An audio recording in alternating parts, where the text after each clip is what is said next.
Okay, so back with Lisa from Top to Tail and Gus, who lives at Top to Tail. Right. And now we're on to the body. Right, Gus, again, Gus is actually going to be bathed and he will be cut. But again, you can see Gus has got some little knots here. And in that flank area, that is where knots form. And in the area, the groin area, normally as us groomers, we will clip that out.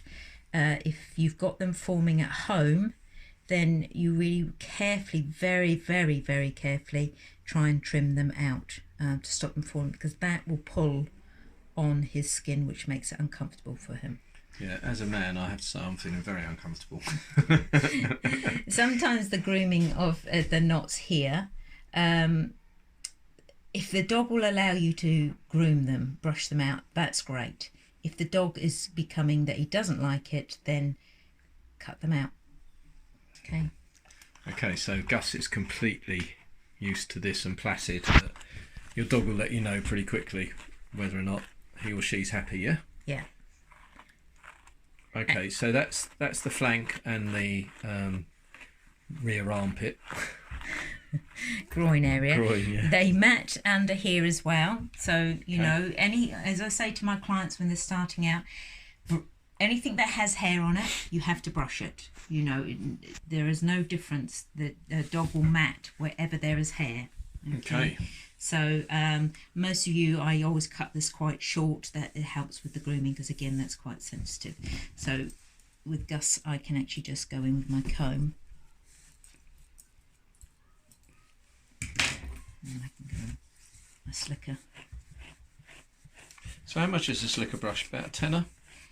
Good ones, these ones, they're £15 and they are very good. They're the only ones I use in my grooming salon because they last well and the pins are really good quality. But his coat is getting cleaner as you brush it, yeah? Yeah, that's because obviously I'm brushing the dirt out.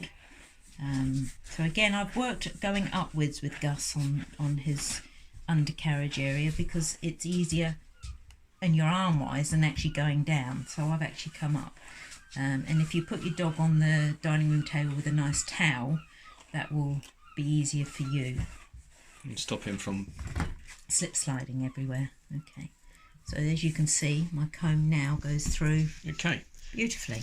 So that's Gus, that area undercarriage. So you're brushing all the way down the back of the dog, all the way down to its bottom area. Okay.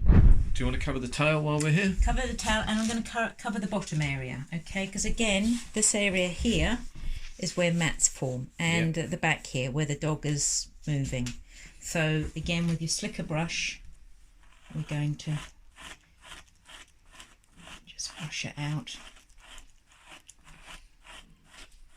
You know, if you've got Klingons, very carefully with a bit of cotton wool with warm water, just start dampening it and getting it wet, then it's easier to remove. And all dogs get Klingons. All dogs when they're missing, going to the groomers, because we shave this area.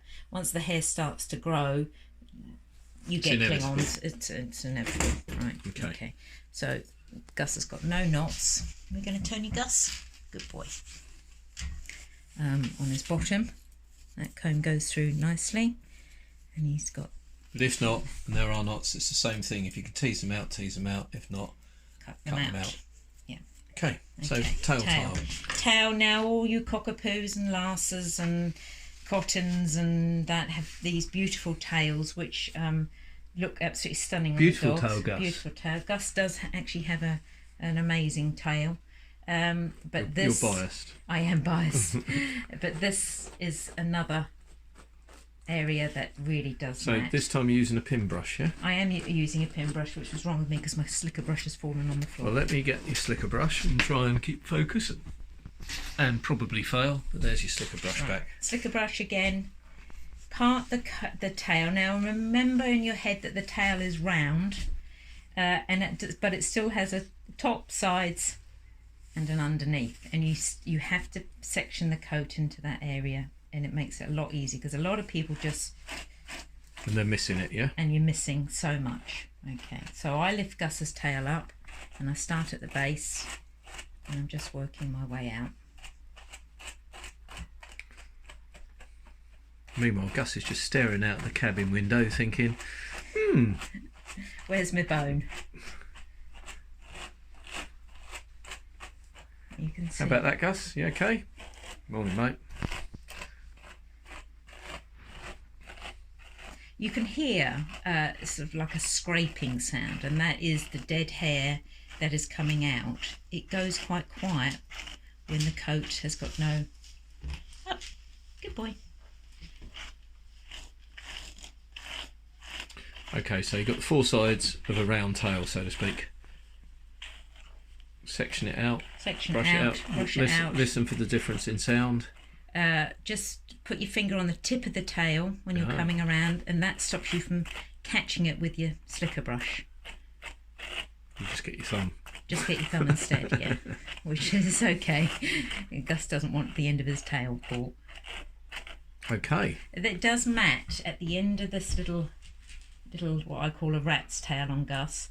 The mats really do form there. It's so important you get your mats out, because the mats, again, like the ears, will strangle the tip of the tail, which then stops the blood supply getting down. Okay, and then just take your comb, and where you've got knots, find your knots, and just tease them out with your slicker. So tails are pretty amenable, actually, to being put in good health by just basic slicker brushing and comb, and most of it will come right. Now, if your dog doesn't like its tail being touched, I do know a lot of clients' dogs really dislike that. They like to hold their tail down. Just hold your dog under and lift the tail up that way. So underneath the belly, lift the tail up, and then you've got more control over it. Yeah, dogs really don't like their back end being done very much. I think that's quite a lot of healthy tips to be going on with. Yep, lovely. More soon. Bye for now.